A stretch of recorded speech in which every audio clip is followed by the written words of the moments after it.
working, Seth? Yes, please. I can see it. Wonderful. Let me just see if I can. Yeah, okay. Terrific. Yeah, Yeah, what else do you need from me? we are good We're for now. good. There we go. I like it. Yeah.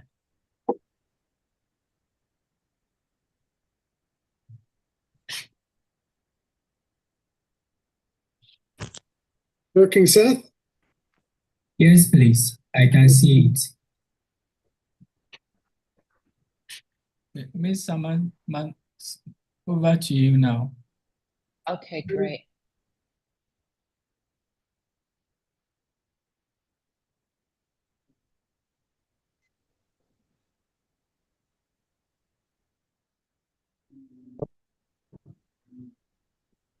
Okay, so good evening to those of you who are now joining. Good evening to everyone who's now joining this session. We will start in the next 5 minutes. We're just making sure that we're able to admit everyone who has registered.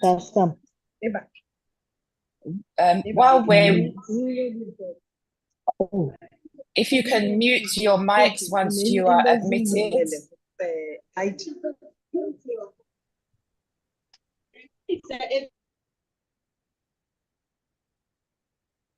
Okay, so good evening to those of you who are currently online.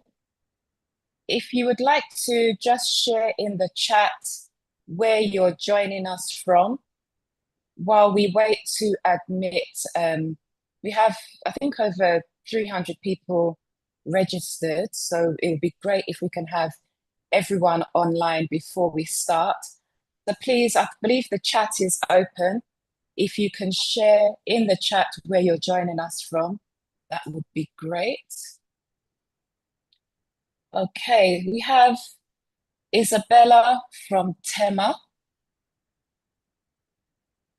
Welcome, Isabella. We have Al Hassan joining us from Accra, Ghana. Bridget from Cameroon, welcome to you. Have a good evening from Madagascar. Wonderful to Ali. You're all welcome.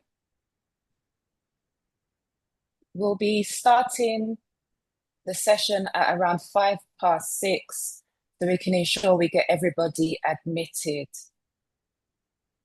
Good evening. Is that Yvonne from Ashesi University? You're welcome. Evelyn from Tema. Grace is in Ghana. Welcome to all of you. It's good to see so many people online already. Good evening to Godfred, Memuna from Accra.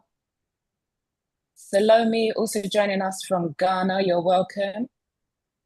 Hello, Welcome Miss to Samantha. Efwa from Dodi International School. You're most welcome, Efwa. Hello. Hello to Shakira from Nigeria. Yes. Please, Dean, you Can can you hear stop. me? Yes, can you hear me? Yes, I good wanted evening. to Can you hear me? inform Dean that he can stop sharing his screen now. Hello.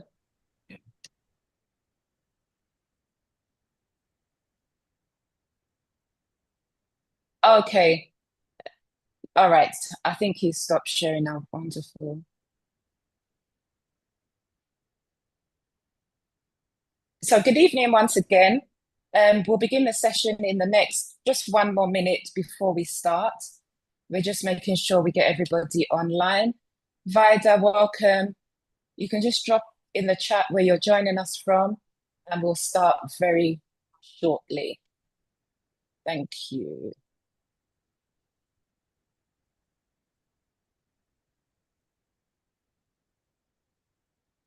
Welcome to Joel from Ghana also. Joyce is in Accra, welcome.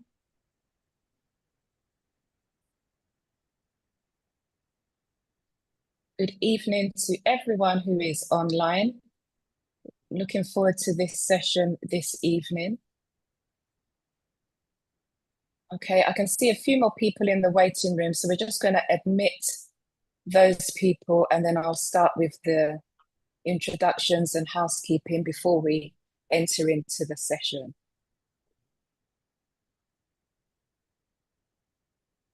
So it's good to have you all online.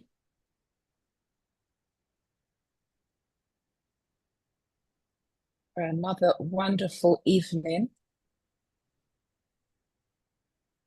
Okay, so we'll still be admitting people into the session, but it's now 6:05, so we want to stick to our timings and start. So good evening and welcome once again to everyone who is online this evening. Welcome to the Africa Dyslexia Organization Online Academy, and thank you so much for joining us. Now, my name is Samantha Barrett-Acquah, and I'll be moderating the session this evening. So you're all very welcome. So just to give you a bit of information about ADO, Africa Dyslexia Organization is a Pan-African organization working to ensure that individuals with dyslexia and related learning differences are not excluded from education, employment, or leadership opportunities. Now, our work focuses on early identification, teacher and system capacity building, research, advocacy, and structural reform. Now, just bear with me one moment. Sorry, just bear with me a moment.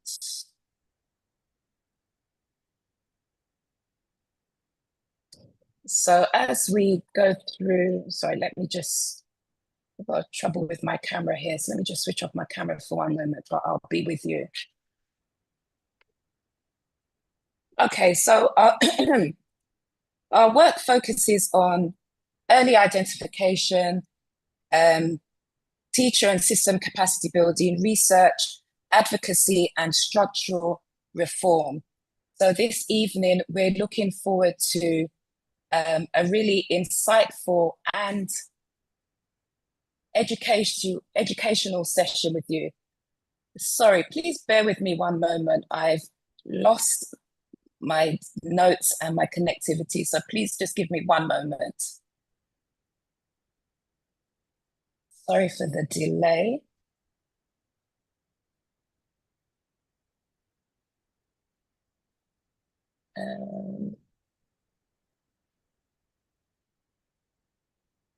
I will be with you just in a moment. So please, as we're going through, please do leave your names and where you're messaging, where you're joining us from in the comments. Seth, bear with me a minute. Can you just give me 2 seconds? There's something wrong with my laptop. I'm coming to join you one moment.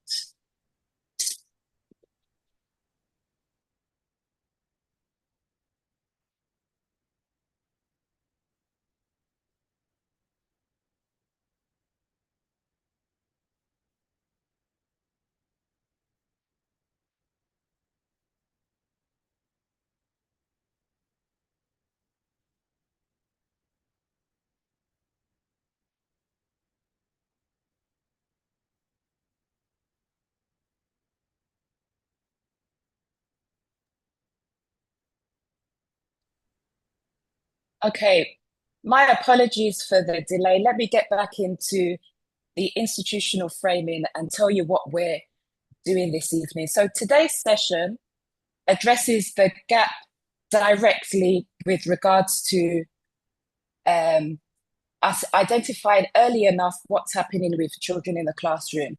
So our work focuses on early identification, teacher and system capacity building, research, advocacy, and structural reform. Now, across our education system and the social and emotional dimensions of learning differences remain significantly overlooked too often, and the focus stops at academic intervention, leaving the whole child unseen and unsupported. So, this evening, what are we doing? Today's session addresses that gap directly. So we turn our attention to social, emotional development, strength identification, and what lies beyond reading challenges, because supporting learners means seeing all of who they are and not only where they struggle.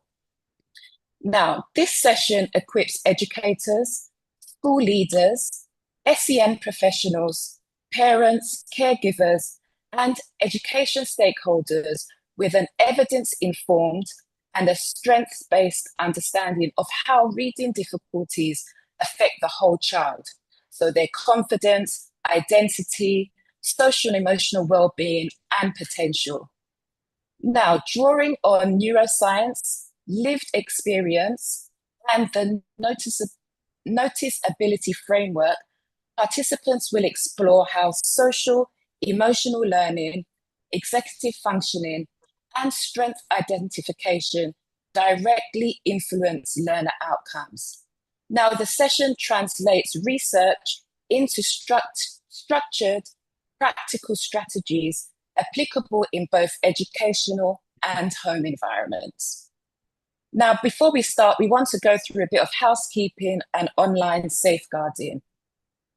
Now, the session is being recorded and may be used for educational and public dissemination purposes by the Africa Dyslexia Organization.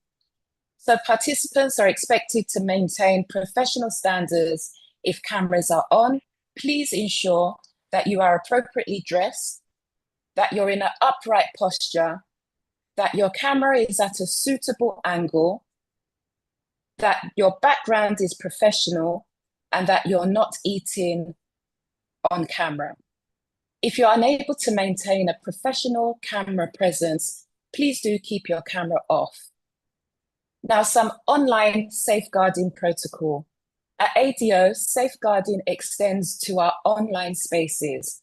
Now, this includes respectful communication, no inappropriate visuals or gestures, no independent recording, please, and no sharing of private participant information.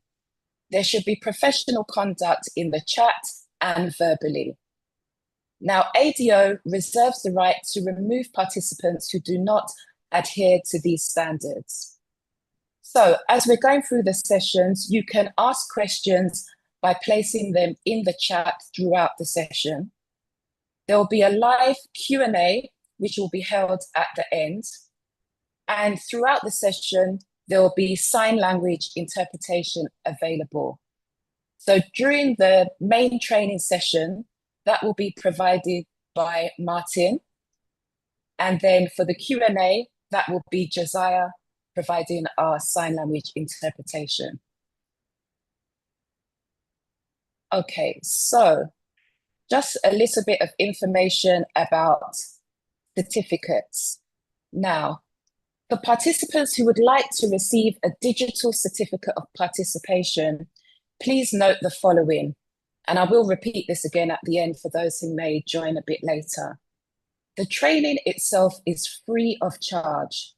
In order to receive a certificate, participants must complete the post-training feedback form. Feedback is really vital to the work we do at ADO, so we encourage you all to complete the post-training feedback when the link is shared. Then you must make an optional voluntary contribution of 50 Ghana cedis or $5 to support the administrative processing. If you'd like a hard copy certificate, the cost is 100 cedis, approximately $10 equivalent. The delivery fees are going to be exclusive and will be borne by the participant. Now, please note that access to the training is not dependent on making a contribution. And the payment options will be posted in the chat, and it will also be included alongside the feedback form after the session. Please do make sure that you send proof of payment and include your email address and your full name as you would like it to appear on the certificate. Certificates will be issued after verified attendance and then completed feedback and confirmation of contribution. All right, so I'd like to now introduce our facilitator. So Dean Bragonier is the founder and executive dyslexic of NoticeAbility Incorporated, a non-profit organization dedicated to helping students with dyslexia identify their unique strengths and build self-esteem. Shaped by the challenges associated with his dyslexia, and after struggling through the traditional secondary education system, Dean became a diligent and successful college student who developed a true love of learning at Bates College. Upon graduation, Dean embraced his entrepreneurial instincts and acquired a small seasonal restaurant on Martha's Vineyard Island that he transformed into a successful full-scale enterprise. It was through this endeavor that he was able to contextualize his years of laborious academic learning and discover the true gifts of his own dyslexic mind. As a social entrepreneur, Dean has founded his own non-profit organizations and served as board member and advisor to a number of others. NoticeAbility is the culmination of Dean's passion for education and his conviction that the advantages of dyslexia far outweigh the associated challenges. Now, Dean is also joined by friends and colleagues from Laurel School of Princeton. So with him this evening, we have Sharon Anderson, who is head of school at Laurel School of Princeton. And we have Hope Crick-Smith, who is a teacher of music at NoticeAbility Project-Based Learning. So welcome to everyone this evening, and I'd like to hand over to our facilitator, Dean. Over to you, please. Wonderful. Well, thank you for that generous introduction. Thank you all for taking the time to be with us this evening. How's seeing? I'm just going to try to see if I can share my screen. Sam, it says my screen sharing is paused. Maybe you can help me with that. And that'll just take a moment. Regardless, I do feel a certain reminiscent kinship to all of you. I was in Ghana a few years ago with my son. We were part of the ADO's first dyslexic stakeholder conference, and my son and I were very involved. We speak about it very enthusiastically because it was one of these moments where I saw, excuse me, Rosalind in particular bringing together some of the most influential people in the space of dyslexia and allowing for a very open and transparent dialogue to take place. And I watched an incredible amount of progress happen over a short span. I think it was 3 days in total. And because everybody was in such close proximity and were able to share their opinions, I saw this incredible acceleration of dyslexic advancement, both in understanding as well as advocacy, and I think some bureaucratic change. Because on the third day, Rosalind took me to meet your Minister of Education, and we had an extremely productive meeting. So I look back at Ghana and Rosalind's work and, of course, ADO, and I have incredible optimism for how quickly things can change when you have the right people and the right leaders in the same room. So I'm just going to pause there and ask Sam if I should try to share that screen again. I'm gonna attempt it now. Yeah, please try again with the Still screen having sharing. Still having a bit of trouble. It says my screen sharing is paused. I'll stop the share. I'll try to reset it, and then it's nope. Still you are sharing a window on another desktop. Please switch to that. I hope it's not on my end. That would be embarrassing. We all understand sometimes technology lets us down. Um, Ah, just a minute. okay. Okay, it's showing that you've started sharing your screen, but I'm not viewing anything. Okay. I know that So, earlier on when we were successfully sharing it and Sam suggested I stop sharing it, I actually didn't do anything. It automatically stopped sharing. Let me see if I can troubleshoot it on my end and see if that does the trick.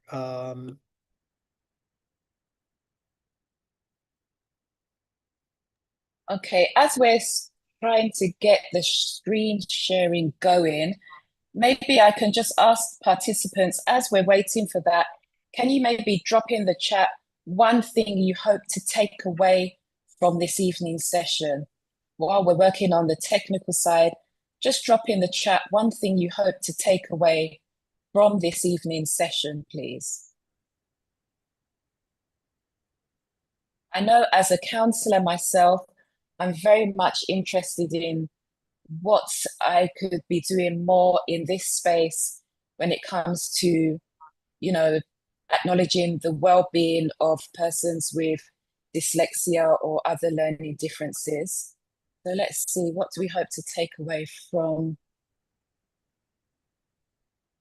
Please just share in the chat, what would you hope to take away? One thing you hope to take away from this evening's session. And I'll be welcoming people as they still type in the chat. So we have Aisha from Nigeria has joined us, Abraham, who is a student. Okay, great. I think we've got the screen up now. Dean, can you see your Fantastic. screen? Fantastic. Yes. And you know, some of the things that I want to establish early on is that Rosalind was kind enough to carve out about an hour and a half, 2 hours of time tonight. And that was partly because I really wanted to make sure that we got to a place after my presentation where we could answer some of those questions. So what I'm asking you to do is, as we go through this process this evening, please be very forthright in sharing questions or comments about what I speak to, because as you will hear from our story that we're about to share, my goal is to enable what we've built in North America to have as much of effect as possible in Madagascar, Nigeria, Ghana, where all of you are teaching or have children with dyslexia. So I really invite that back and forth, and I ask you please to think in advance of things that we can answer. That being said, I would love to just jump right in and give you a bit of an overview as to what I hope to discuss this evening. First and foremost is a bit about my story, my personal story, because as a person with dyslexia, I understood what I had always wanted in the classroom that I didn't have. And subsequently was able to, I think, create something that met the needs of students who are still in school, who were feeling in the position I was, and hopefully are having those needs met by what we've created. I will also share with you a little bit about the psychology that we've incorporated into our programs, as well as what our programs look like today. And one of the reasons I hope you'll stick around until the very end is not only to ask questions, but also because I have 3 free courses that I'd like to share with you this evening. As a nonprofit organization, I have the benefit of being able to approach individuals predominantly in North America and ask them to support us financially so that we can offer our programs entirely for free. So I want to get to the point in our discussion where I can detail some of those free programs that you can use either in your schools, in your tutoring centers, or in your home, and hope that you'll be able to take advantage of that offer. Last thing is, as we discussed a little bit earlier, we have Hope, who is one of our teachers located in a different part of the United States, who has experience teaching one of the courses that NoticeAbility has created. And she might be able to answer from a different perspective how she addresses certain situations that you might want to ask about. So, with that being said, I will very quickly launch into the fact that I was born in 1973 and had the incredible benefit of a mother who was a child developmental psychologist who was able to recognize what I was starting to struggle with academically. And that came, of course, as we know now, when those early benchmarks of reading, writing, and spelling started to get incorporated into the classroom. Now, this happens in North America around 7, 8, 9 years old, and of course, children progress through those phases in a variety of different speeds. However, for the person with dyslexia, the process of learning that is delayed what feels like indefinitely. And so luckily my mother, again in the early 70s, which is a very progressive timetable, could recognize that what I was struggling with was probably symptomatic of this learning difference that we now know, and all of you are here to discuss this evening. What I thank my parents for to this day is the fact that because of that early identification, and because we had the resources to find me the academic supports and the educational system that I needed, I was able to learn those basic components of reading, writing, and spelling. It was delayed, but it was acquired eventually in such a way where I started to consider myself a competent reader, not a confident reader, a competent reader. I could get by. And that timing of recognizing at an early age what I was struggling with and getting me the reading instruction that catered to my dyslexic brain enabled the neuroplasticity of my brain, the way my brain was physically structured, could get rewired in those younger years so that I could start to function as a reader, so that I could start to function academically. And the reason why I keep stressing that age is because early identification of students who may be struggling and who may likely be dyslexic is really critical because of that brain's neuroplasticity. If a teacher or a parent suspects a child to have dyslexia, it is far better to be proactive and address that early in the child's life.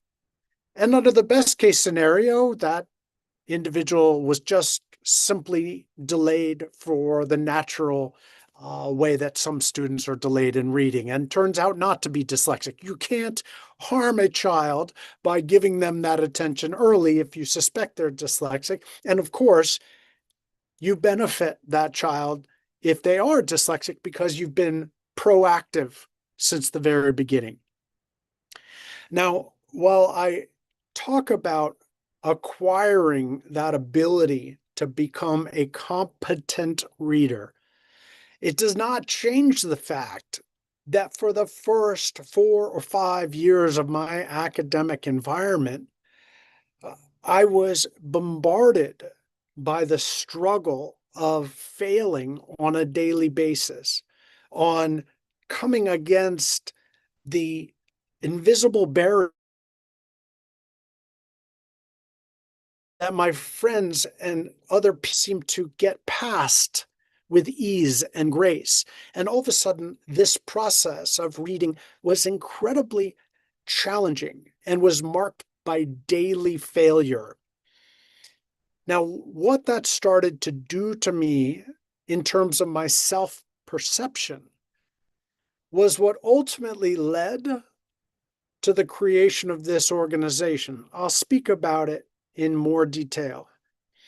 However, it's critical to note that despite feeling this level of rejection, defeat, believing I was stupid, believing I was dumb, this daily impact allowed me to choose one of two paths, which was to either give up.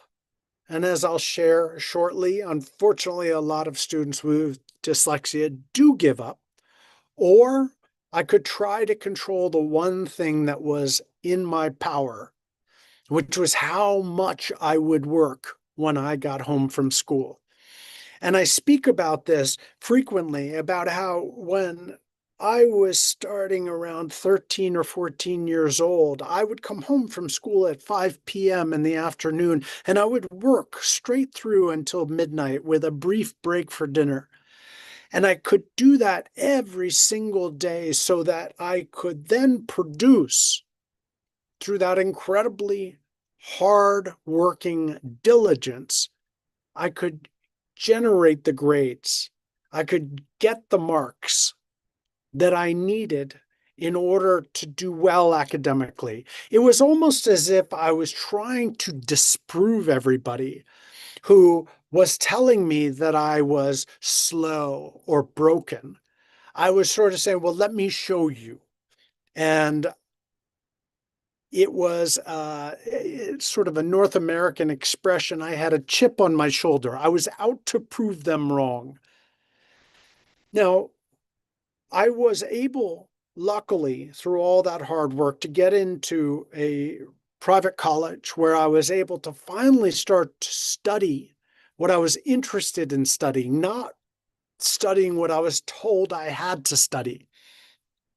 And it was at that moment that I started to realize that the process of learning based on what I was interested in and what intrigued me, the challenges of my dyslexia started to fade in the background because I was genuinely engaged in the topics. I chose to study religion, and I was fascinated by the content. So all of a sudden, reading lots of text in books was less challenging because I was engaged in the process. But here's the secret: the true change that happened to me at the university level was that in this college environment, the only way you could do well was if you took in information, you synthesized it, and then you presented it verbally in a way that was different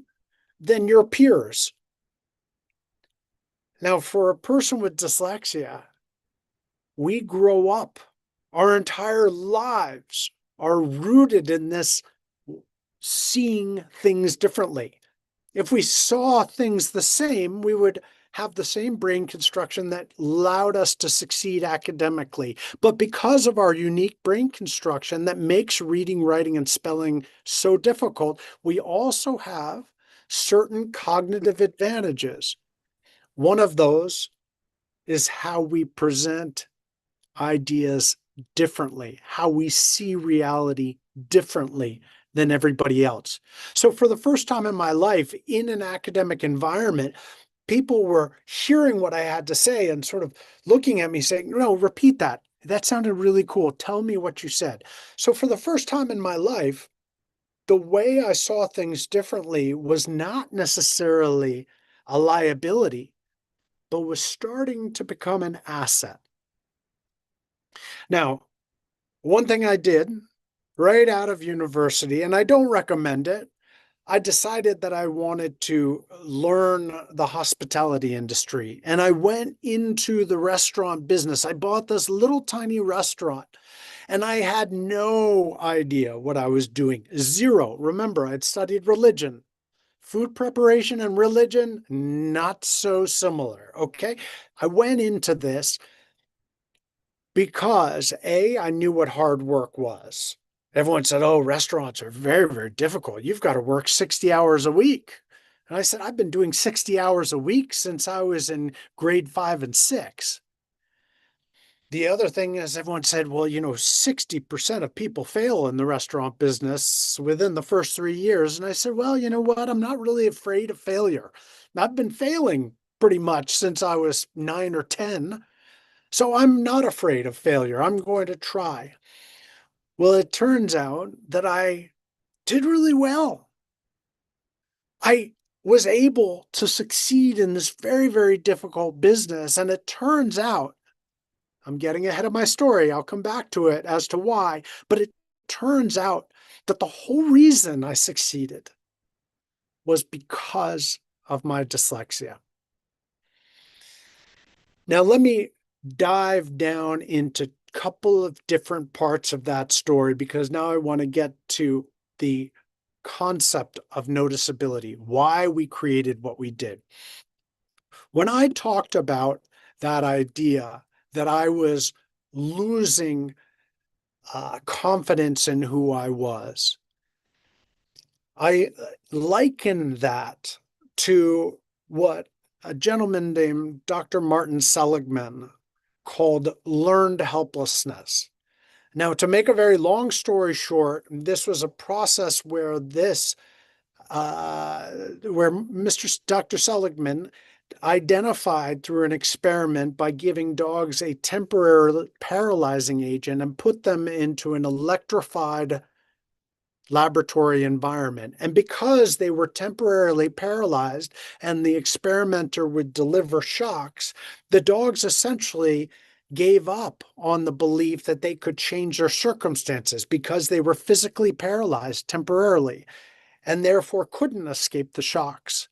But what was fascinating is that when the paralyzing agent wore off and they were then able to escape the shocks, they did not.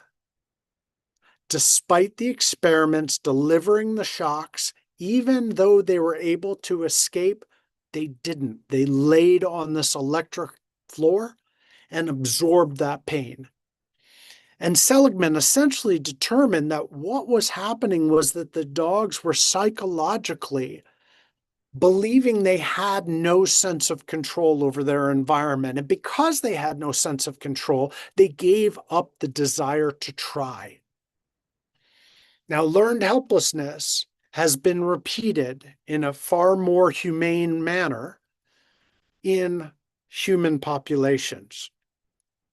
And what I believe and have believed for a very long time is that what happens is that a student with dyslexia who is in those early academic years and is exposed to perpetual failure day after day after day starts to acquire learned helplessness. They start to believe that they are in fact stupid because no matter what they do, they will not be able to change the results. Now, Seligman's work was predicated on a gentleman named Albert Ellis. Now, Albert Ellis talks about learned helplessness from the ABC model. What he essentially said was that the way dogs in that experiment, or human beings in general, operate is that we have an activating event. In my case, I try my first spelling test. I get the result back. I get an F. Then it goes to my belief. How do I interpret that? Well, I tried. I failed. Therefore, when the next test comes, I believe I'm going to probably fail like last time. And what happens? I don't study. I try to pass the test. I fail again. And all of a sudden, this loop begins.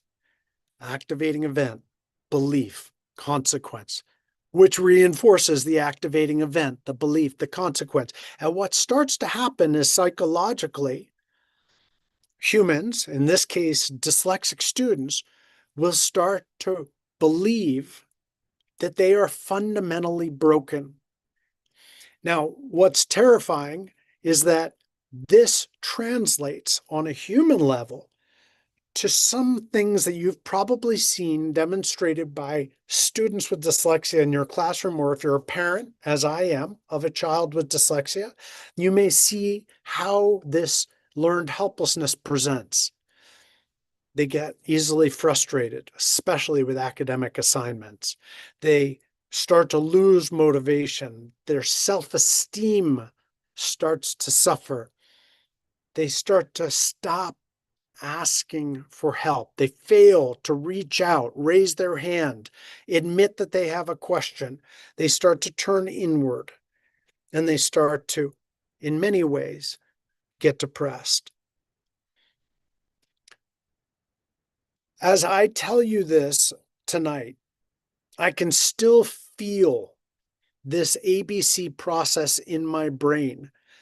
Because despite being, 53 years old and being literally 46 years separated from this experience, how I feel today, that learned helplessness that I learned and spent years feeling, is still ingrained in who I am. I point to my chest, but obviously it's in my mind, but my entire spirit was impacted by years and years of this belief. Now, the outcomes for people with dyslexia, students with dyslexia, not surprisingly, are horrifying. There are 59% of us that just simply drop out of school. In the United States, 20 to 50% of adolescents involved in juvenile justice, criminal behavior, have dyslexia, and 60% of adolescents involved in drug and alcohol abuse have a learning disability, dyslexia being the most prevalent of the learning disabilities.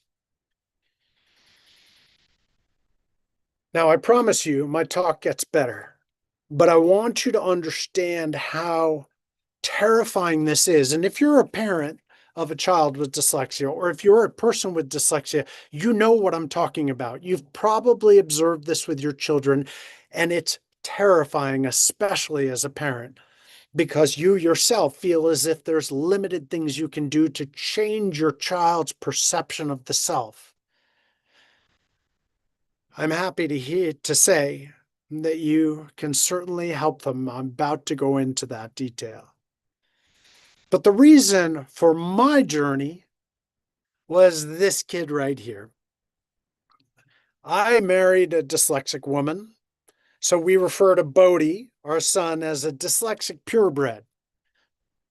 Dyslexia is hereditary. He had it from his mom, he had it from his dad, and a bunch of grandparents. This is like a purebred dyslexic. The US government couldn't generate a more dyslexic purebred than this kid right here.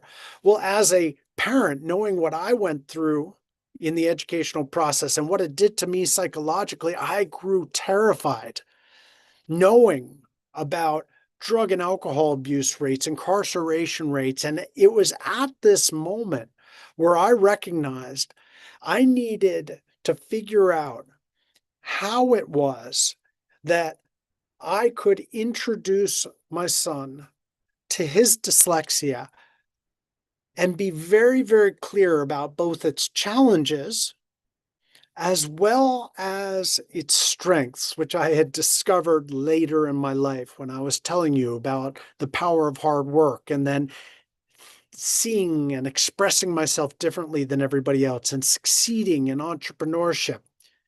I figured I had to think of a way to make him aware of that, because if I didn't, the negatives were going to crush him.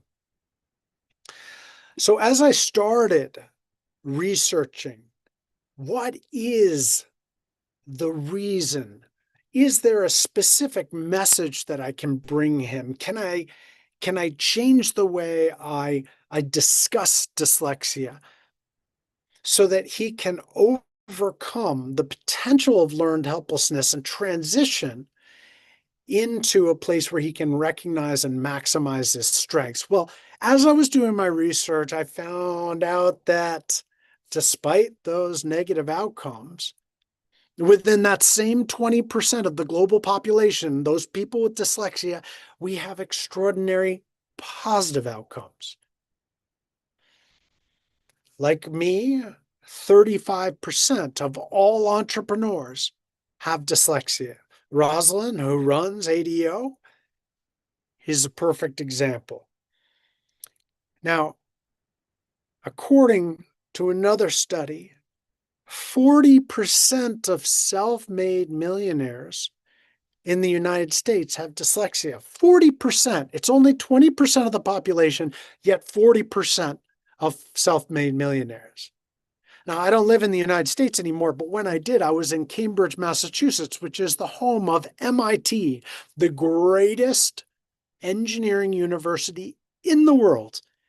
There's so many dyslexics there that you got the MIT disease. You got dyslexia. Yeah, the MIT disease. Now, if the greatest engineering university in the world is chock full of dyslexics, maybe this term learning disability isn't entirely accurate. So I dove back into Seligman's work, and I dove back into the ABC model that Albert Ellis had created. Well, it turned out that Martin Seligman, who did his work on learned helplessness back in the 70s, had switched his focus because he had discovered that optimism, which I thought was an innate trait. You're either born optimistic or you're pessimistic. It turns out that optimism is a learned trait. And Seligman had changed his entire focus to learned optimism. This is where the story gets really, really good. This is the foundation of everything that noticeability is. It's right here. It turns out that, remember that, irrational thinking, ABC, activating event, belief, consequence, well, there's a way out of it. It's called disputative evidence, counter evidence. Now, when I told you about my university experience, and for the first time, I had to verbalize how I was seeing and thinking because I wanted to do well in my courses. And then all my peers were, Dean, what did you say? That was pretty smart. What did you say?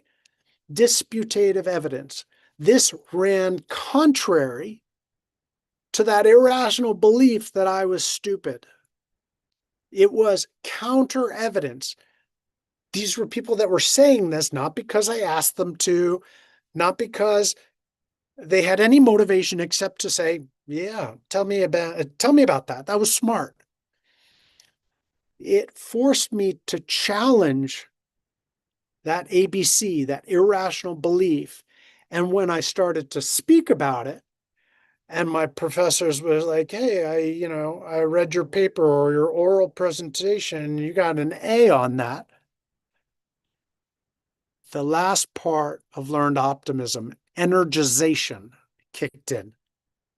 Why? Because for the first time in my life, I got that disputative evidence, and then all of a sudden I felt the thrill of hearing that I was wrong, that not being stupid, but in actuality quite intelligent and creative, energized me and started to bring me out of that learned helplessness and that low self-esteem and that despair, and started to give me new life. Maybe you can even hear it in my voice tonight. I could still feel it. So I thought to myself, this is the answer. This is the answer for my son Bodhi, and this is the answer for any other kid with dyslexia, as far as I'm concerned, is we need to interrupt that irrational ABC by introducing disputative evidence so they can feel the energization. And what happens when they feel energization? They go back up to A, activating event. Well, I did well on my paper last time. I'm going to do well on it again this time. Activating event. The belief that I can do well, the consequence, yeah, I got another A. disputative evidence, and the cycle begins. This is where optimism is generated. You can do this in any aspect of your life, but from the dyslexic perspective, this is what I zoned in on. I needed disputative evidence. You can't manufacture it. Okay, for any parent on the line who has had a child or has a child who is feeling like they want to give up or doesn't want to try anymore, and you say, no, trust me, you're smart. They don't usually listen to it, do they? Right? The disputative evidence, while it sometimes can be coming from the parent, more often than not, comes from an experience or a comment from a stranger or a coach or an aunt or an uncle. Somebody who stopped and said, wow, I had no idea you were so good at that. Or you did that well. That is the disputative evidence. Now, turns out that doctors Brock and Fernet-Eide, who are a pair of neuroscientists, had studied thousands of dyslexics, and they came up with a portfolio, MIND, a cognitive portfolio of advantages that people with dyslexia have compared to the general population. Now, think about that for a second. Dyslexia is a difference in brain construction. It should come as no surprise that while that brain construction creates challenges, it also has incredible strengths. Now, as much as I want to speak specifically to these material, interconnected, narrative, and dynamic reasoning strengths, I have plenty of material that you can watch afterwards with your students, with your children, that I'm going to tell you about. It is arguably one of the most, well, I haven't read a lot of books, let's be honest, I'm dyslexic, but of the books I have read, this is far and away the most mind-blowing, the most paradigm-shifting piece of literature I've ever read in my life. Because not only what they do is describe for me the talents that I have because of my dyslexia, but furthermore, correlate those dyslexic advantages with those professions where people with dyslexia are disproportionately successful. We know one of them, entrepreneurship.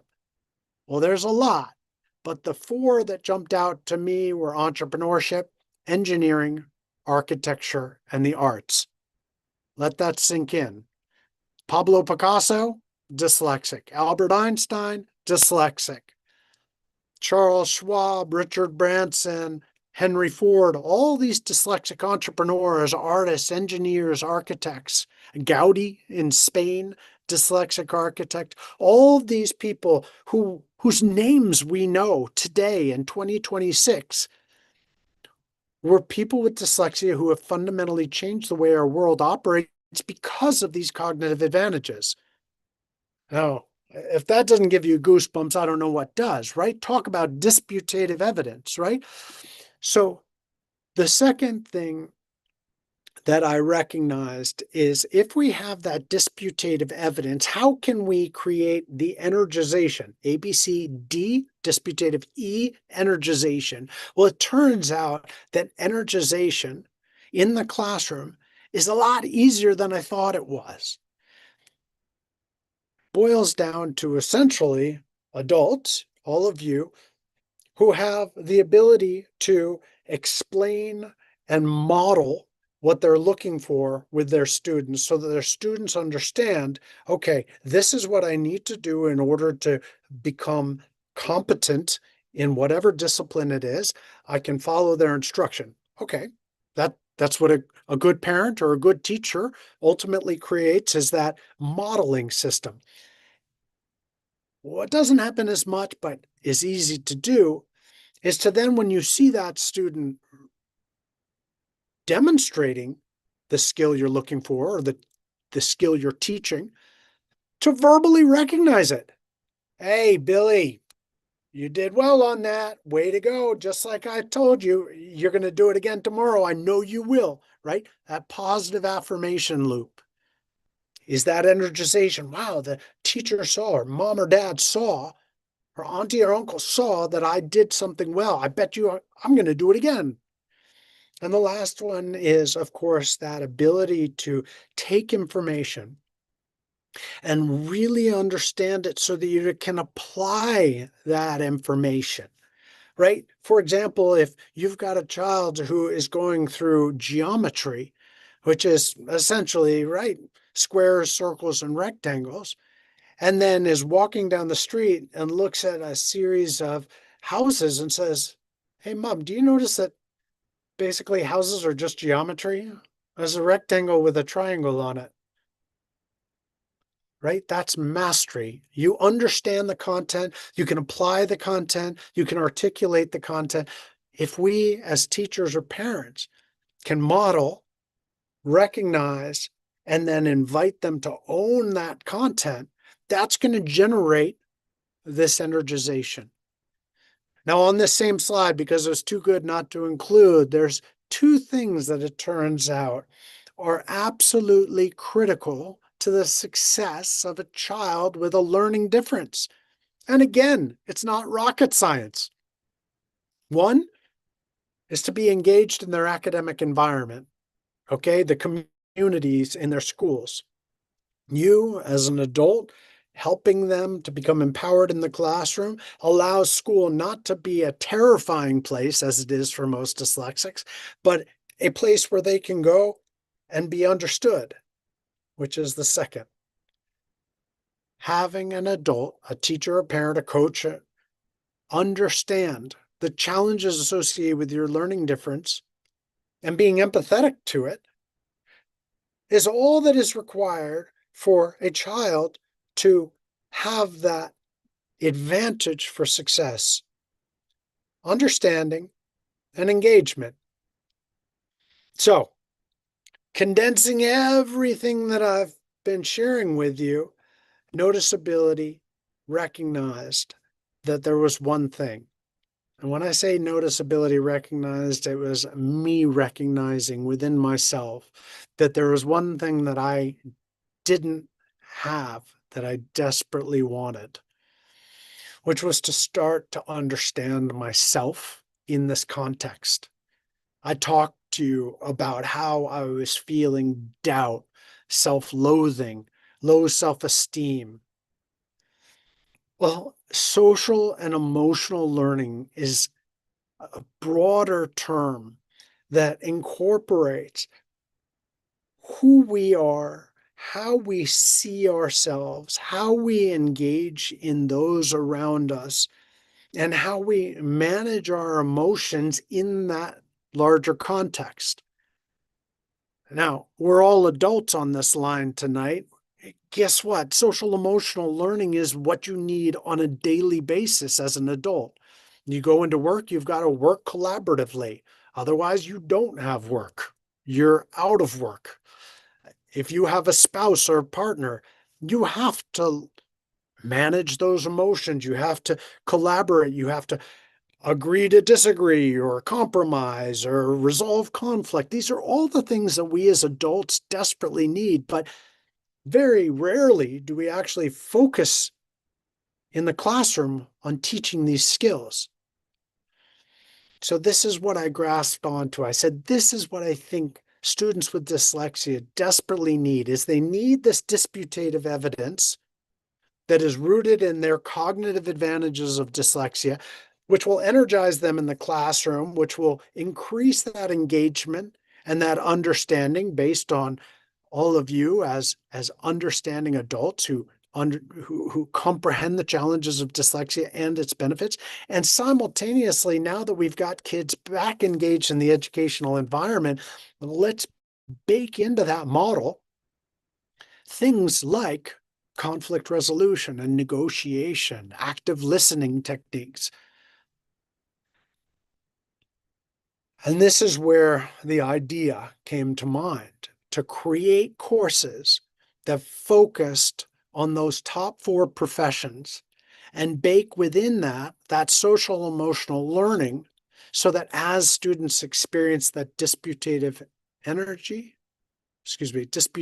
evidence, they would experience that energization and challenge those irrational beliefs that they may have had. Now, the impacts of social emotional learning are extensive.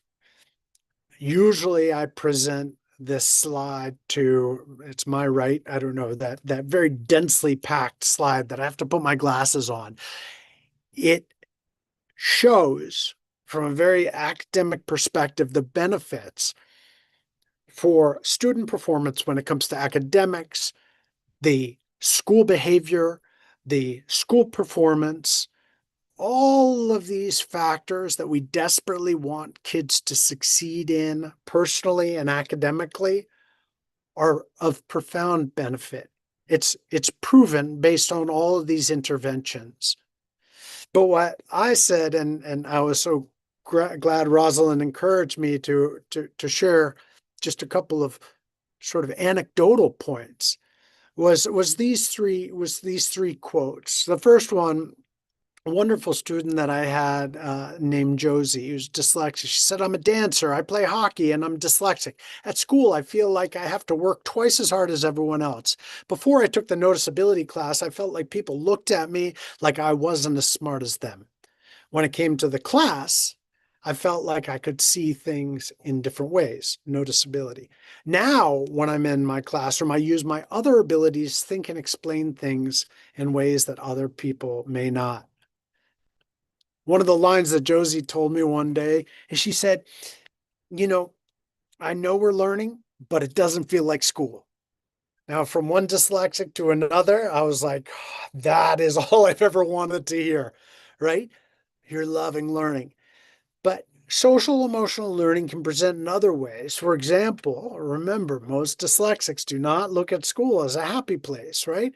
Here's another parent's comment. "Personally, I saw how this program boosted my son's confidence.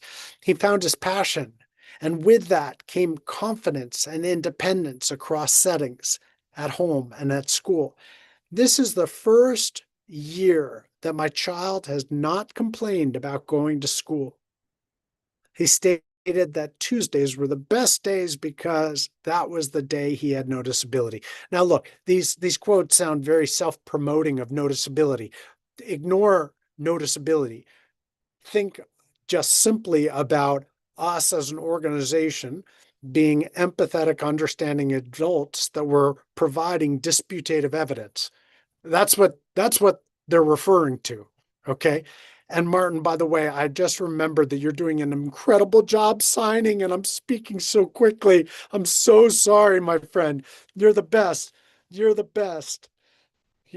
Wow. Thank you, Martin. Thank you. I get so excited. I start speaking quickly, and I forget that Martin's translating in real time. You're the best, Martin. Thank you. The last one, and this one really, really struck me, because as an organization, we don't know what happens at home with our students, obviously. But I found out after teaching one course, and in particular, one student who was I thought, completely disengaged from the entire course. Well, her mother submitted in a survey afterwards that her daughter found the strength to end a friendship with a girl who had been ridiculing her and putting her down publicly for years. That ability to say, "No, I'm not going to be treated badly because I am worthwhile."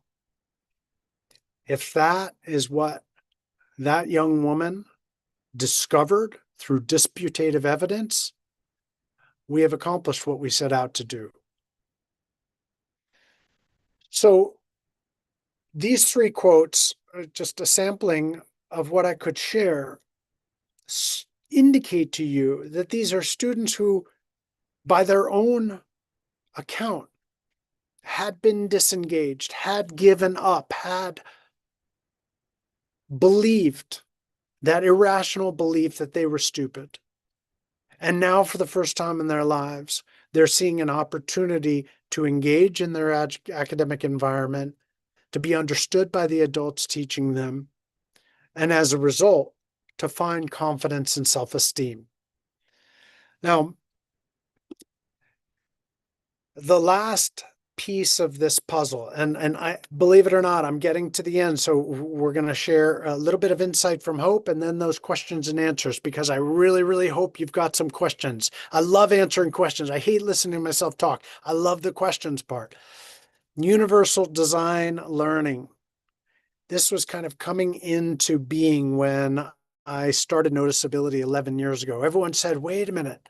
Hey, we've got these supercomputers called cell phones, and we can watch lessons. We can listen to lessons. We don't necessarily have to read lessons. Now, I personally believe every dyslexic needs to learn how to read. They do. But I also believe that learning can be done through audio, video, visual, or text-based reading, if that's your thing. So what I realized is if we were going to create courses that allowed for this opportunity for students to feel and to gain a new perspective of who they are in the context of dyslexia, we need to deliver all of our courses using video and audio instead of saying, hey, here's another textbook, because that is guaranteed not to work because of their challenges. So what NoticeAbility does now is it's got 5 courses that are all available online that can be watched anywhere there is a Wi-Fi connection, and that can be facilitated by somebody like you who has taken an 1.5-hour long instructor training program that we have online. I know many of you have, and I'm so grateful. I talk about you all the time. Trust me, my board is overjoyed that there are so many people that have taken our program in African nations. And I encourage all of you who haven't, please do, because again, it's free. Better yet, when you have gone through that instructor training, you are then ready to use that curriculum. What does that look like? The student-facing side is all videos online through Wi-Fi, like I mentioned. Now, I understand there are Wi-Fi challenges in certain parts of Africa, and that's something that we're always working to figure out how best to suit those needs, especially for communities that are in more rural locations where Wi-Fi is not as strong. However, you as the instructor or the parent or the grandma or the aunt who is teaching this also has material which we have created for you so that you can understand how to deliver and support the students as they go through that academic journey that we've created. Now, like I said, all of our courses are free. So the instructor training plus 4 additional ones. The ones that I really wanted to share with you tonight are these. In the center instructor training, you can literally wake up tomorrow morning, enroll yourself, be done an 1.5 hours later, and you're ready to go. The second is depending on your circumstances. If you are a parent with a young child who is dyslexic, when I say young, it could be anywhere from 7 to 10 years old. The empowerment roadmap is something that we've created for parents or caregivers and their children to work with at home. And what that does is it starts to do a variety of different things. Number one, we share with the child what dyslexia is, so they can understand that, yes, it's got challenges, it's also got strengths, and these are the things that we need to do to build upon the weaknesses and to maximize the strengths. It also introduces steps that you can take at home to start to build that learned optimism that I discussed, step by step, including little worksheets that you can print out if possible and fill them out with your child, allowing you to bond with your child. Why? Because remember, if they have an adult in their life who understands their learning differences, that is one of the two ingredients for academic success for a kid with a learning difference. The second thing, or the third thing that that course does, is it starts to introduce them to those dyslexic advantages, those MIND strengths outlined in the Dyslexic Advantage book. And it's there that you can find the video that explains all of that. And we explain it in a way that a 7, 8, 9, or 10-year-old can easily understand. The other course is our Entrepreneurs and Innovators course. This is perfect for kids between the ages of 11 and 14 years old. Hopefully, they have addressed the reading issues. Now they're able to start turning their attention towards that disputative evidence. That is what the Entrepreneurs and Innovators course does. Why? Because entrepreneurship incorporates all four of those dyslexic strengths. For anybody that's met Rosalind, I could easily share with you her dyslexic strengths. In some ways, she has similar strengths to me. My wife's dyslexic strengths are a little bit different than Rosalind's and a little bit different than mine. My son's dyslexic. What I'm trying to say is that each dyslexic will present their strengths as they do their challenges in different ways. Well, the entrepreneurship course touches upon the largest amount of those dyslexic strengths. After that, there are two additional courses that focus on engineering and architecture and the arts. So the idea is, and then I'm going to turn this over to Hope, who's going to share her insights, is that if you have a child who is 7 or 8 years old, you can go through the empowerment roadmap. And then if you're a teacher in what we would call middle school in North America, ages 11 to 14, grades 7, 8, 9, in that area, approximately, then you can start to walk your students through the Entrepreneurs and Innovators course. And you don't have to be perfect by teaching it. In fact, we've tried to make it very easy for you by asking you to support the students, but leave the teaching to us. That's what all the videos are for. So it's designed to be easier for you to facilitate as an adult in the classroom. And it's not meant to be another stress because teachers are asked to do so much already. Our goal is to create a course that allows you to observe and support, maybe even drink a cup of tea, and enjoy watching these students who have traditionally been hard to engage and now are speaking freely, experiencing their talents, sharing their talents, and getting energized as a result of it. I want to pause now, and I'm going to just put up, oh, sorry. This is a slide kind of showing that it works. So we'll skip over this. We have pre and post data that allows us to show that what we're trying to change, self-esteem, academic tenacity, and stigma consciousness, how aware kids are of the stigma they may be placing on themselves. These are the outcomes showing that we're able to make changes. And I don't want you desperately, the insecure part of me wants you to be like, oh, this is so impressive. The truth is, we just teach kids what they're good at and they feel better about themselves. So it's pretty self-explanatory. But what I show this slide is because guess what?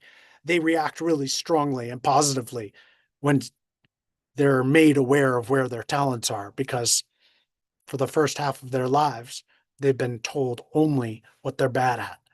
So, Hope, I want to share the time with you and I think I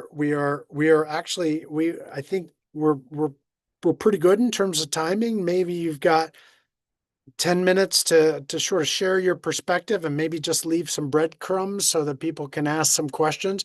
I'm going to leave this slide up for just 1 minute more. And the most important indication on this slide is that support at noticeability.org is where you can find us. And we are all about helping teachers in the field deliver our courses. So you can always contact us there. Thank you for your attention. Thank you, Martin.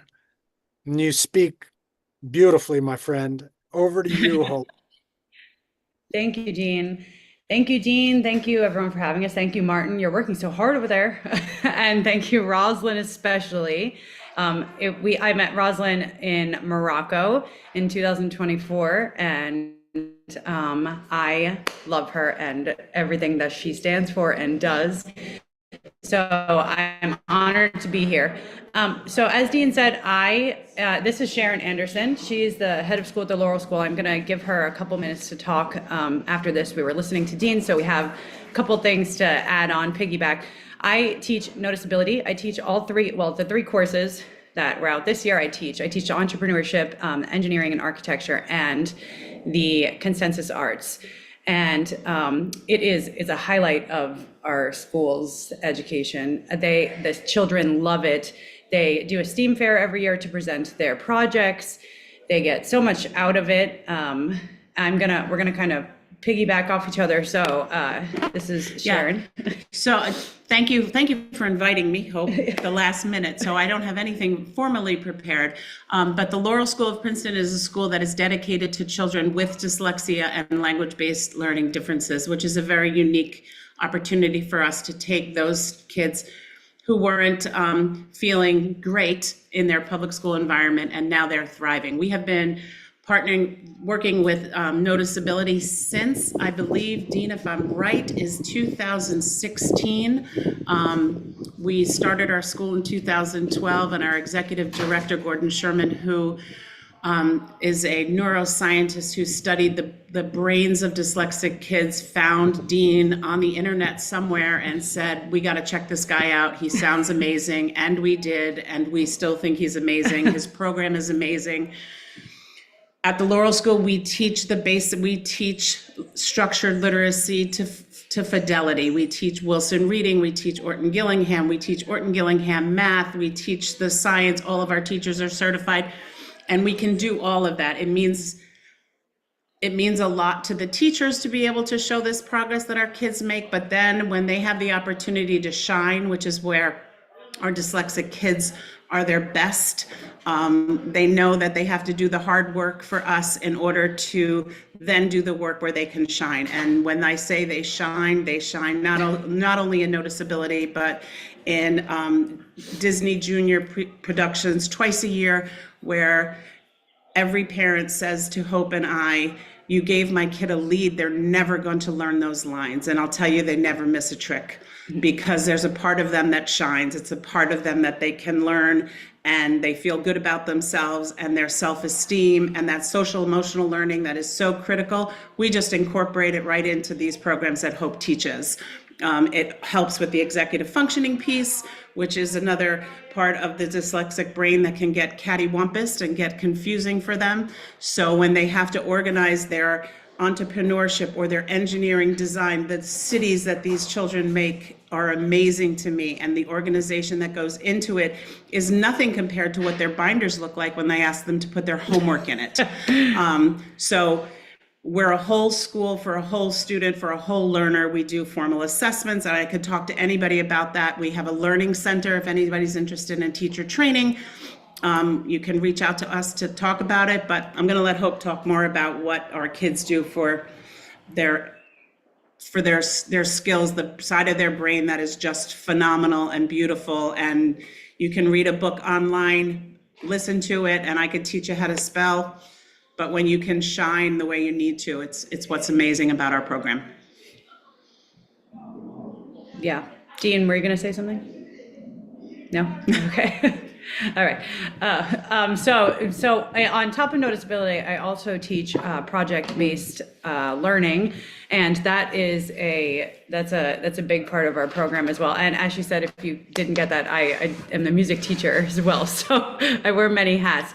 So the children see me every day, and the social emotional learning comes in all of those classes that we teach. Going back to the executive functioning too, I wanted to touch on, you want to touch on the clocks that we have? Yeah, so part of our we use the smarts. We used to have it, yeah, we used to teach a class of executive functioning at school. But we've gotten so good at it that now our students know all of our classrooms are set up exactly the same way. So there's no surprises. We have a count back clock, which is easier to see how much time you have left as opposed to how much time you have to go to. All of our classrooms are set up with the same reading a room, knowing what you need for one class to go to the next. So it's kind of, every classroom has a stop sign at the beginning of it. So you're going to stop and you're going to look into my classroom and say, what does Miss Sharon need for her class? Well, if I don't bring a pencil to that class, she's going to send me out and make me go get one because I have to do a dictation today.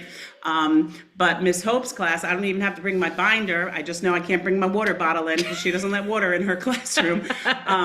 So that executive functioning piece, and it all goes with the social emotional learning and bringing our kids from a place, which I didn't say before. We get broken kids. They come to our school a little broken. And it takes us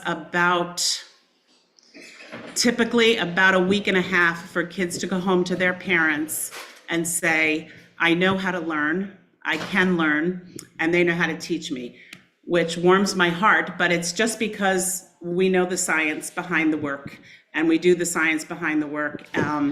So it's pretty amazing. But executive functioning is every day, every classroom from 8:15 to 3:15, it never stops. So if you're incorporating pieces of executive functioning into your program, I would recommend expanding it to your entire day.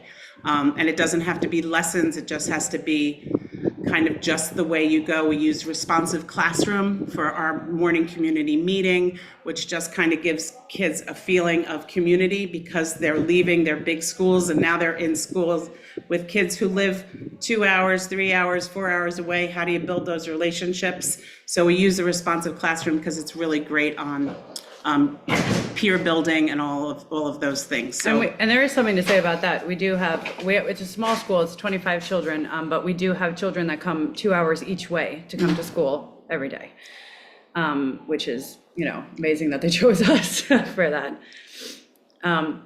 Dean, we could talk forever, so I don't know if we should open questions or.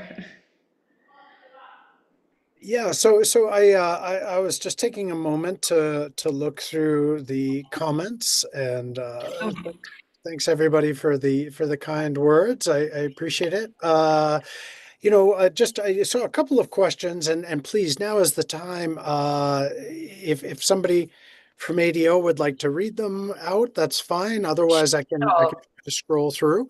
So you can either, thank you very much for the presentation and the contributions.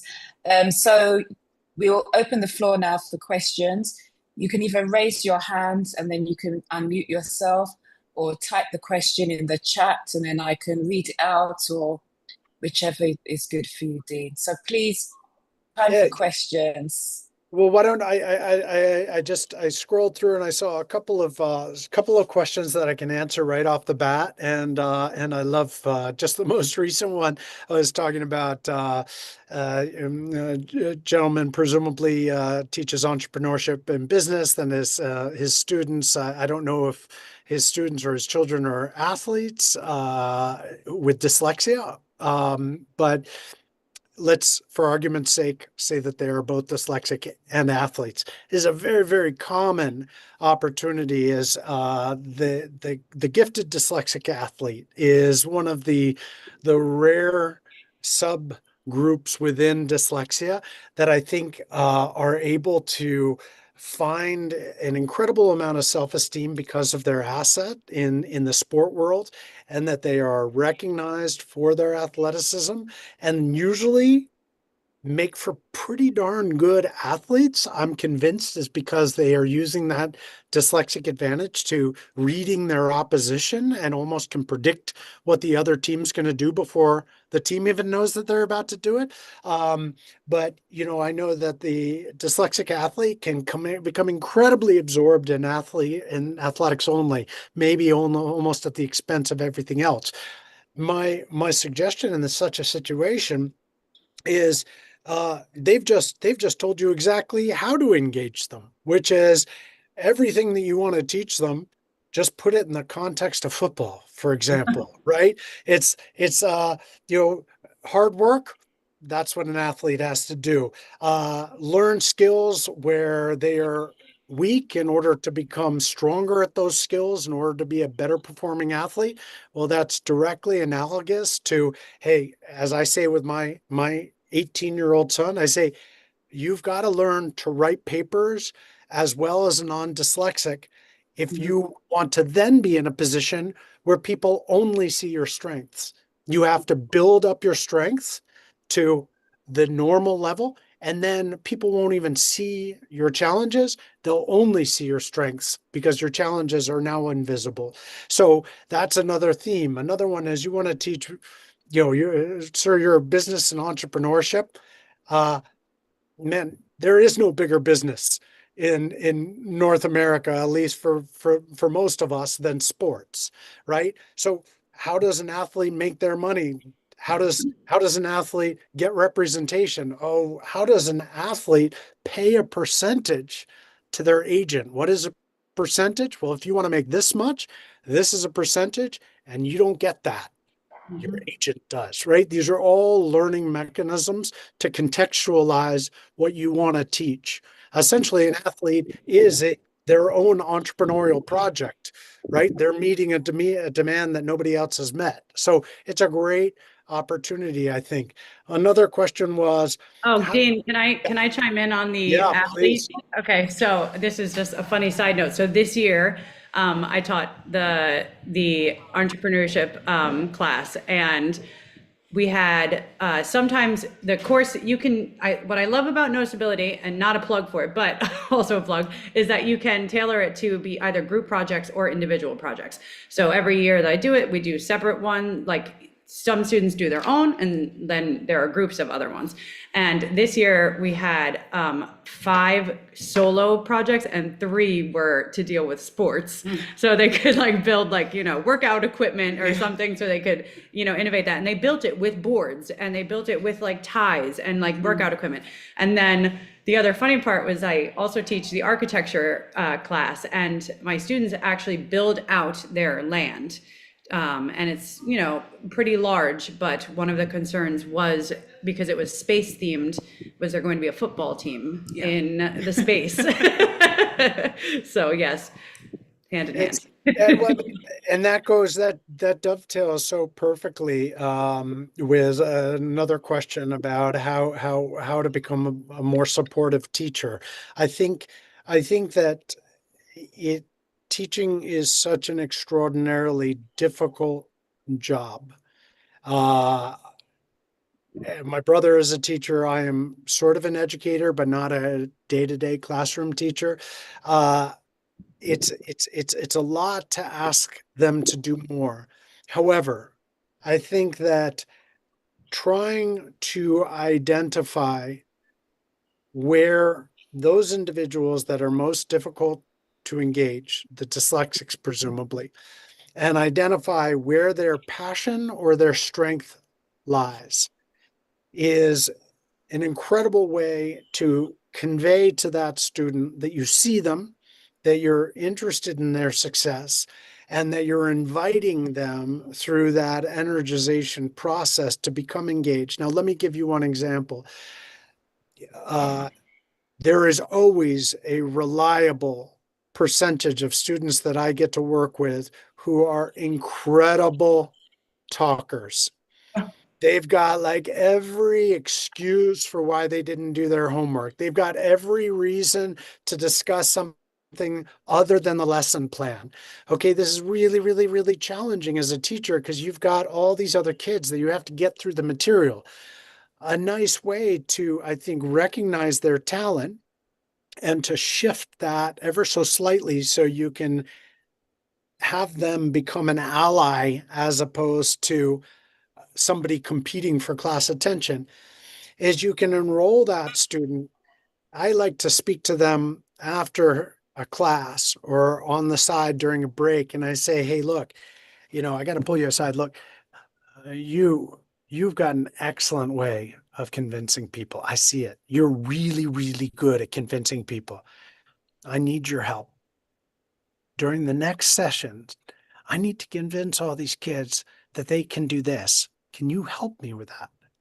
Then all of a sudden the kid's like, yeah. All right, so now I'm on the other team. Now I'm on the teacher team. Now I got a little bit of status in the classroom, but he's also experiencing that disputative moment that the teacher has faith in him or her in a way that he never thought possible. And so now all of a sudden that energization is going to happen, but not because he convinced you his homework shouldn't be due, but because he's now helping you to meet your objective. Now, all of a sudden, you've got this co-teacher who is an asset to your classroom and no longer distracting and is feeling good about what you've now recognized in them. Be careful. They can get out of control. They could take over the class if you're not careful. But it's an example of just shifting. It's a little like jujitsu, mental jujitsu, to helping that kid become your assistant as opposed to your competitor. So Yeah, kids love to be the assistants. Yeah. Thank you. So we So have there a is- question. Martin wants to ask a question on behalf of one of our So- participants, please. So he is Seidu, and then he's asking, when you come to Africa, we are talking about dyslexia. So what about students with hearing impairment? How do we incorporate the learning in them? So a student with hearing impairment and then having dyslexia, how does a teacher, a hearing impairment or a deaf teacher train such students? So what are the plans? Have you thought about it? So I will say that my field professionally is not in hearing impairment or deafness. Personally, I wear hearing aids. I can relate a little bit to the field, most specifically feeling as if you're a part of, but not really being a part of because I don't hear all conversation.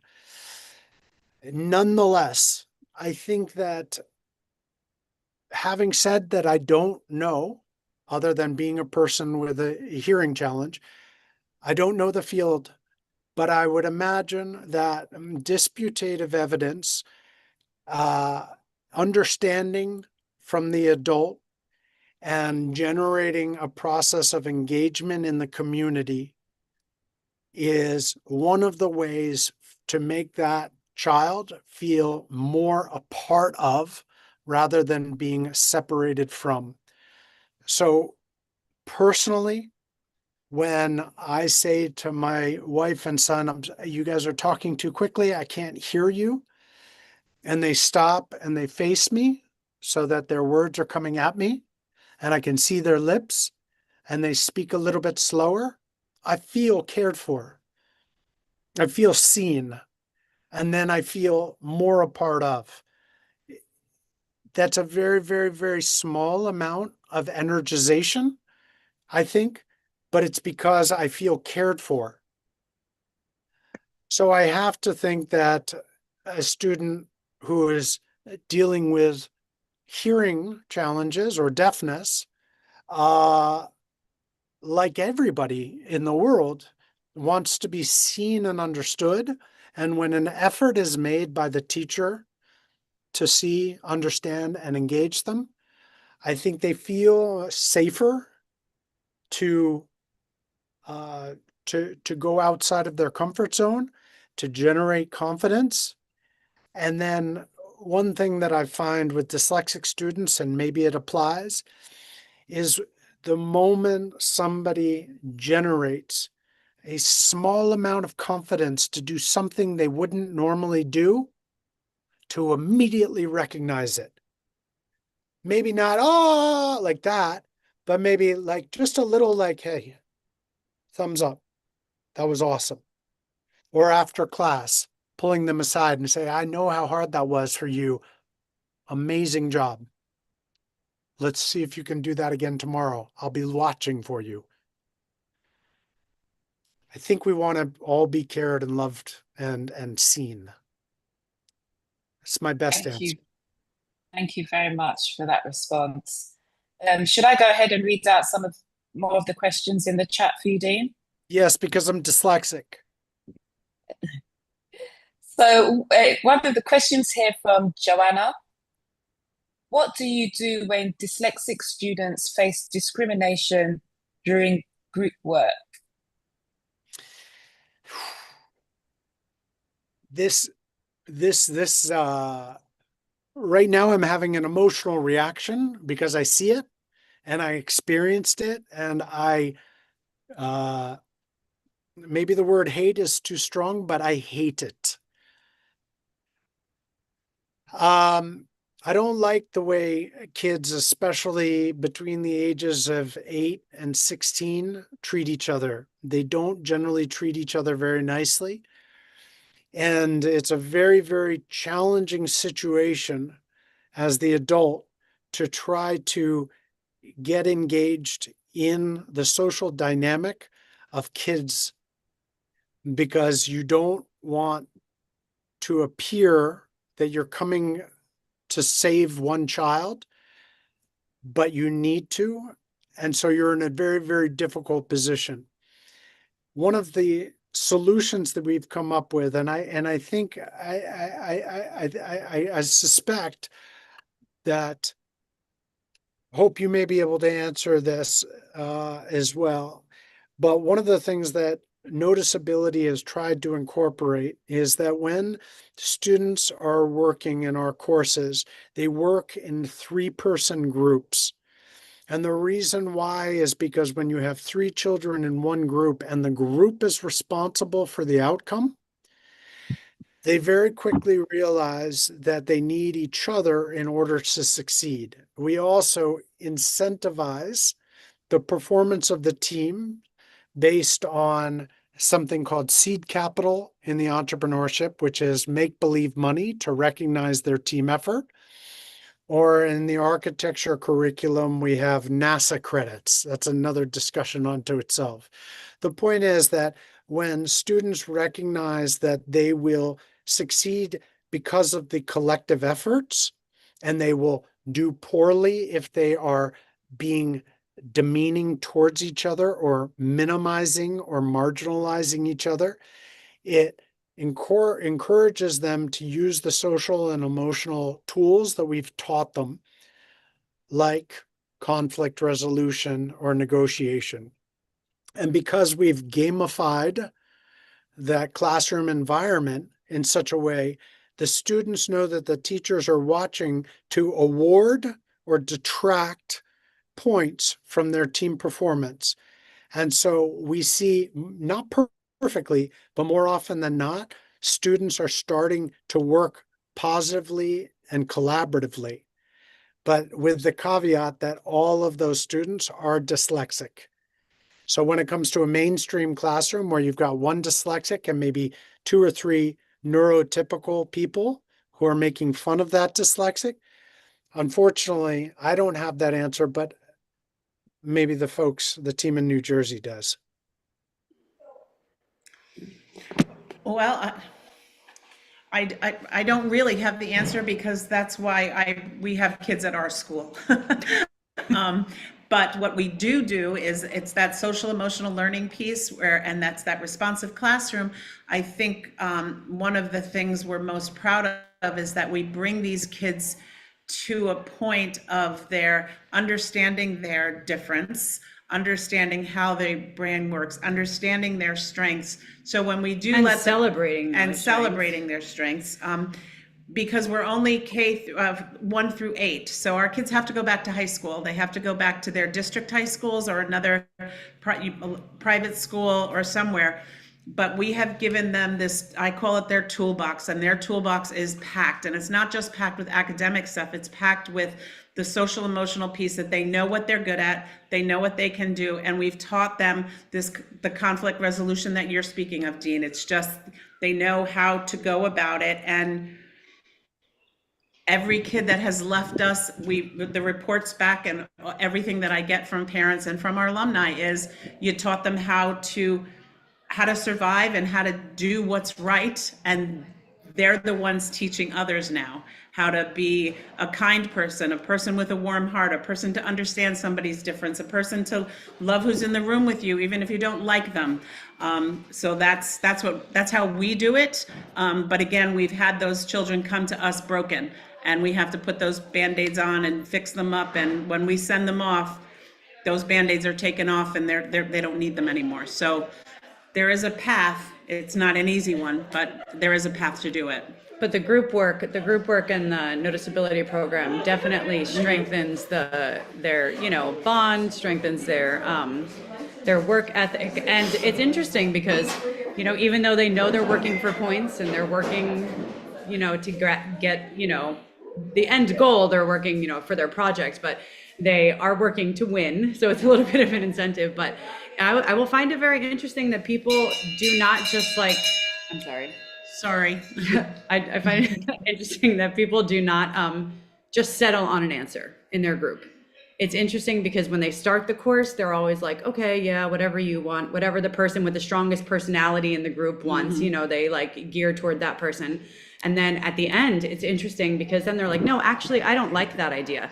I don't think we should do that. I think, maybe listen up to my idea more.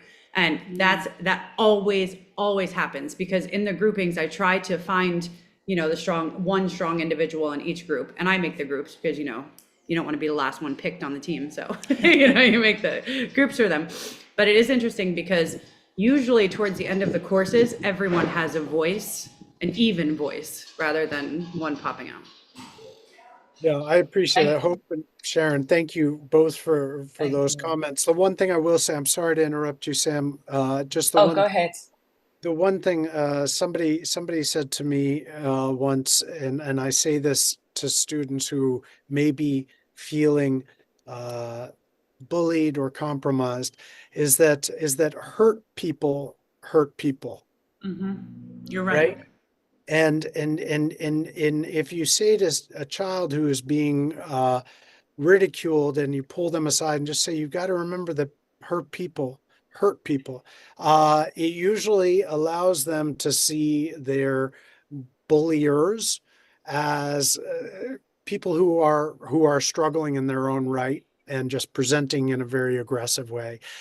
One child came to me after I said that at a school assembly, and he had tears in his eyes, and he said, I have hurt people. Mm. And I said, it's because we are hurt people, right? I also have hurt people because I am a hurt person. The idea is, how do we learn and resolve our pain so that we don't take that common route of inflicting harm on others because we feel hurt ourselves. Yeah, and these children just need a reminder about some things, or maybe they don't know. Maybe that's why we're here, to educate them on things. Yesterday we had a luncheon, and barely anybody said thank you to this family for providing this huge lunch. And it was a little bit of an embarrassment. But previous in the morning, we had a student visit the school, and they were all very helpful and asking questions and telling them to come to the school and asking, how long they were dyslexic. And, and we had to have a conversation, said, sometimes you forget. But you need a reminder that, you need to be, gracious. I had about 6 students this morning come into my office and say, Miss Sharon, I did forget. I forgot that I have to be kinder. And I missed it. So I'm so, they were sorry. And I was like, I wasn't mad at you, but you needed to be reminded that you have kindness and you just have to remember when to use it. And they're like, well, we weren't kind yesterday. I'm like, no, you weren't. Darn it. So there's a question I wanted to read out in the chat from Christiana. So she says, how can I, as a teacher, sensitively help students who display signs of dyslexia and are struggling socially and emotionally to understand their learning challenges, recognize the unique strengths often linked to dyslexia, and develop a sense of hope and confidence, particularly in situations where their parents are unwilling to acknowledge the condition? Uh, uh, From there. the answer for me is easy, just because I've had the luxury of 11 years to create what I think is the best answer, which is what noticeability classes do. Every single thing that that person was describing is an incredibly difficult series of goals to meet. Allowing a child to see their self-worth, build confidence, put into context their challenges, recognizing it is a part of them, it is not all of them, and introducing them to their strengths so that they can balance the challenges that they're aware of. We have had a lot of very generous people contribute money to my charity, and we've had Harvard University, we've had Boston University contribute to creating classes because that challenge is so significant. So I don't mean to be lazy by saying that noticeability classes are a really easy way, excuse me, not easy way, but the best way that I've found to do that. But it is sincerely the best way I could think of addressing that. And I'm saying it not because I want whoever asked that question to think that I'm somehow an accomplished educator. I'm saying that because we had teams of people and lots of money to contribute to a solution which is now free and available.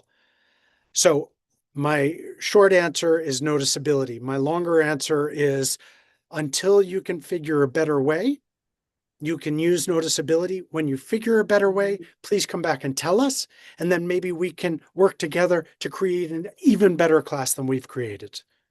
That would be my dream. Thank you.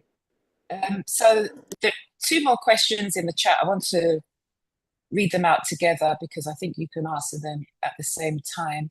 Is dyslexia hereditary? You did mention earlier. And then can dyslexics also suffer from attention deficits? Yeah, absolutely. So other than the exceptionality where it is a brain injury which can present in dyslexic presentation style, which is a tiny percentage, the vast majority of diagnosed dyslexics, as opposed to those that present as dyslexic but are traumatic brain injury, dyslexia itself is hereditary. 100% hereditary. And I think it's, Sharon, correct me if I'm wrong, it's about 50% if one parent, upwards of 80 to 100% if both parents. I personally, I didn't fall in love with my wife because she's dyslexic, but it sure helped. Because I wanted a dyslexic. I mean, I love dyslexics. Like I love dyslexic people. They're fascinating. If I could have one as a child, I was going to increase my chances exponentially by finding a dyslexic spouse. Yes. We also, we encourage our parents, because it's sometimes parents don't want to say, well, you have dyslexia because I have dyslexia. So we do parent education programs too, and we kind of let parents know, like, we empower them at this point because they haven't been empowered before. You know, they were struggling with this their whole lives and they didn't get the help that's available to people now.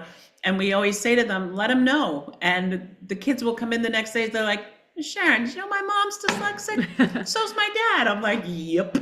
Well, also we have a teacher on staff, and she she is ADD, dyslexic, all of the things. And she's like the most fabulous teacher, Yeah. but she will all day long. She's like, well, that's my ADD. That's my dyslexia. Yeah. That's, you know, so she's Yeah. empowering the kids through Yeah. the day, just, you Yeah. know, relating to them, you know. That other question, I think, though, about dyslexia, and I think it said something about Attention deficit. Can you be dyslexic and also and they suffer with attention sometimes deficit? they go hand in hand. You can, you know, the ADHD, that attention is just that most of our students, there is some, they're all dyslexic, and there's a form of ADHD, maybe without that hyperactivity, but that definitely that attention deficit that you kind of have to balance out. Like, what's the reason for this attention deficit that the doctor has said he had? And sometimes it's, well, they're just not getting it yet.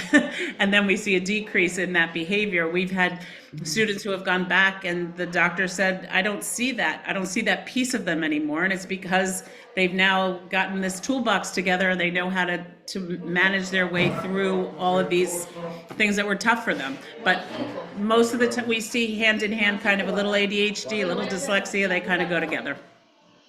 From what I've heard estimates of 50% comorbidity, people with both, Yeah. or even higher. But also Sharon brought up a very good point. You know, like I said, when I was reading the book, The Dyslexic Advantage, I do not have attention deficit disorder, but when I'm reading, I certainly present like I do because it is difficult and usually not something I'm interested in.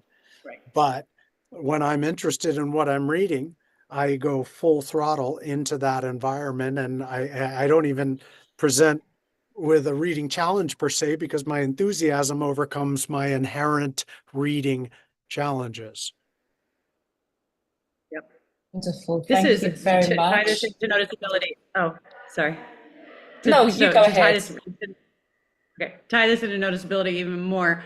I had one student the first year that I taught consensus, which is another course of Dean's, and they said, Miss Hope, I'm not gonna be able to do this course. My ADD is too much to watch these videos. Like, Sally and I was like, no, we're gonna be able to do this. And I will tell you, that person, man, they loved that course. They, you know, they like dove into those like projects every single time. And I was like, all you got to do is get through a 5-minute video in the beginning of class, and then you can do your projects, you know. But you know, they were always like, my ADD, my ADD, my ADD. And they, you know, the projects is what like reins it in, like brings it in. Yeah. Samantha, I saw a question here in regard to structured literacy, and you know that Sharon and Hope could probably do an entire presentation on structured literacy and the science of reading. That is not NoticeAbility's focus at all. Because vast majority of organizations in the field of dyslexia do focus on literacy, and therefore we get to focus on something that is different than most of the field. That being said, I know that Rosalind and I are in the process of trying to get a grant to help bring some of the what's called functional literacy programs that have been developed in the United States to make it available in Ghana and Kenya and Cameroon and many of the countries that are represented here tonight. So it is a conversation unto itself. There is a lot of science and evidence that goes into proven methodology that is better in some cases than other forms of literacy instruction that are quite difficult for dyslexics. But there are organizations that focus on that more exclusively than we do. And if anybody's interested about even just a small presentation on structured literacy, if you reach out to our organization, we can absolutely help you work through that. Happy to do it. We love to do it. We do it all. We love it. We love to teach it. Very good. Thank you so much. Sorry, did you have one last comment you wanted to make? No, unless you've got one more question. Okay, so let's just take this very last question that was in the chat. it was about, oh, I don't know, I've lost the question. It was talking about really the stigma of dyslexia, particularly in this part of the world, and how you deal with breaking those challenges or breaking the myths that come along with it. So it says here, in our part of the country here in Ghana, our challenge is breaking the myth about dyslexia. How do we bridge the gap between traditional beliefs and the reality about finding a lasting solution to the challenges? So maybe in general, we know there are myths surrounding dyslexia. How would we go about kind of demystifying it? So I live in North America. I am American and live in Canada, and my opinions are based on my lived experience. So I can't speak as an authority by any stretch on what it's like to be a dyslexic dealing with social stigma in an African nation. I don't want to pretend I can't answer that. What I have noticed is the following, and I will give you the good news first and then the methodology second. The good news first is we are about to release a series of social media interviews with our youth council, and they surprised me tremendously in an interview I did with them to say that they do not feel the same level of stigmatization that I believed they did. That means that between my generation and theirs, which is about 2 or 3 generations, about 40 years separating us, there has been enough of a progression among certain sections of the United States and North America, whereby these students feel less stigmatized to a level of like 10 times less stigmatized than I did 40, 45 years ago. So the good news is that things are progressing in that way. Perhaps this is a self-selected group because they're all quite empowered and outspoken dyslexics. That being said, I will reflect on a personal hero of mine from the United States, an African-American woman named Rosa Parks, who gained prominence in the 60s during the civil rights movement. And what I admire so much about this woman is that she simply insisted upon equality. She did not ask permission. She did not try to change people's minds. She just simply said, you are not even, she didn't even say you are wrong. She just simply said, I am right. That the value of an African American United States society is exactly the same as a white American society. And that's the truth. And you can either see that now or you'll see it later. But I am who I am, and that's my reality. And the reason why she is so heralded as such an incredible change agent is because decades since then, people have looked at her as a power of example, not to try to justify equality, not to argue equality, but to simply say, this is real. This is equality. So when we were working with our students, I say, look, Einstein, John F. Kennedy, Winston Churchill, Richard, these are all people who have changed the way the world operates. They are dyslexic. They are household names. You have a brain that has the capacity to change the way the world operates. Don't wait for permission. Don't wait for these people to become enlightened. Just simply demonstrate your power.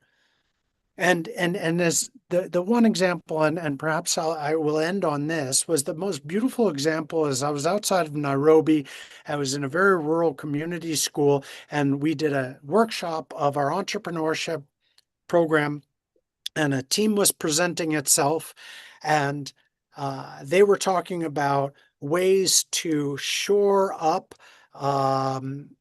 to create dams in villages to capture monsoon rains, to alleviate the need to hike and retain fresh water from wells that were outside of the village. And by creating these drains, they could monetize as well as create a surplus through these dams for their communities. I thought it was a brilliant business model. And as this person was saying that, a lightning bolt and a thunderclap came down outside of the classroom, and the skies opened up in the most torrential rain that I had ever seen. And it proved this point, that this student team had come up with an idea that was so practical and so intelligent and addressed their communal needs as they experienced it in suburban Nairobi, that I was like, do you need any more evidence of how powerful you are? So don't wait for people to get smart about dyslexia. Be your brilliant self. Show the world why they are missing it, why they need to see who you are, because they will be better off once they realize how brilliant you are. Thank you so much, Dean. I think that's a perfect note to bring the session to a close. Thank you very much, Dean, for such an in-depth time of sharing. Thank you to Sharon and Hope for your contributions also. Just so much already for me, myself, that I'll take away from this session. So thank you, it's been great. To Martin and Josiah for keeping up with the conversations with the sign language interpretation. You deserve a big round of applause, both of you. And thank you to all our participants for your engagement, for your questions. As always, you come ready to learn and to ask some important questions that many of us want to hear the answers to. So thank you for that. Just a reminder about the certificates. I did mention at the beginning, but I'll mention it again here, that there will be a feedback form, should be shared in the chat shortly. Please do click on the link for the feedback and complete it, because it's valuable to the work we do at ADO to make sure we're covering the areas that you want to learn about and that we know what is being impactful and what we can do differently. So that will be shared in the chat shortly. And then participants who complete the feedback form and make the voluntary 50 cedis or $5 contribution for the administrative fee will receive their digital certificate of participation. If you want a hard copy, you would need to pay 100 cedis, and then make sure you give the details required, which will be your email address, share your confirmation of payment, and make sure you type your name as you want it to appear on your certificate. So yes, please do. Let me see, Seth, are we sharing the link for the feedback, please? Let me see if I also have it to share. Okay, so it's in the chat now. So please have a look in the chat. You'll see a link for a Google Forms document. Please do click on that. You'll be able to complete the feedback form, and that will then help you when you want to request your certificate of participation. And also, if you've registered, it should also come to your email. So please do click, share, and thank you again to our facilitator, Dean. Thank you to Hope and Sharon. That's been great. Thank you to Seth and Josiah. I think we are wrapping up for this evening. Have a wonderful, thank you for having us. evening. Yeah, it's been great. Maybe just finish with some emojis of appreciation, whether it was a thumbs up, a love, you know, so we can see the love coming through for our facilitators. And everybody so teach much. NoticeAbility. It's the most fabulous courses. And if you ever need any help, I can help you with any of those. I love teaching them so much. Thank you for That's having great to hear. Great to hear. Thank you so much. Thank you for joining the ADO Online Academy.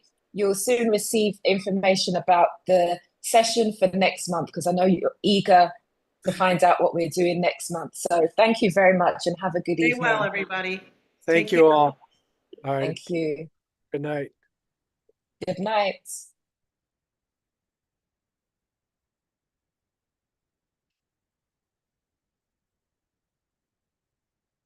Good night. Good night. Good job, Samantha. Thank you. I think someone's asking about the sharing of the recording. Yep, you should get something in your email regarding that if you've registered. So please do look out for it. Right. Okay, thank you. You can also subscribe to the ADO YouTube channel, and you'll find past sessions on there also. Okay. Can we get a complete recording of it? And where So can please we do receive subscribe to the ADO YouTube channel, Africa Dyslexia Organization. You'll find us on YouTube. that? Okay. Thank you.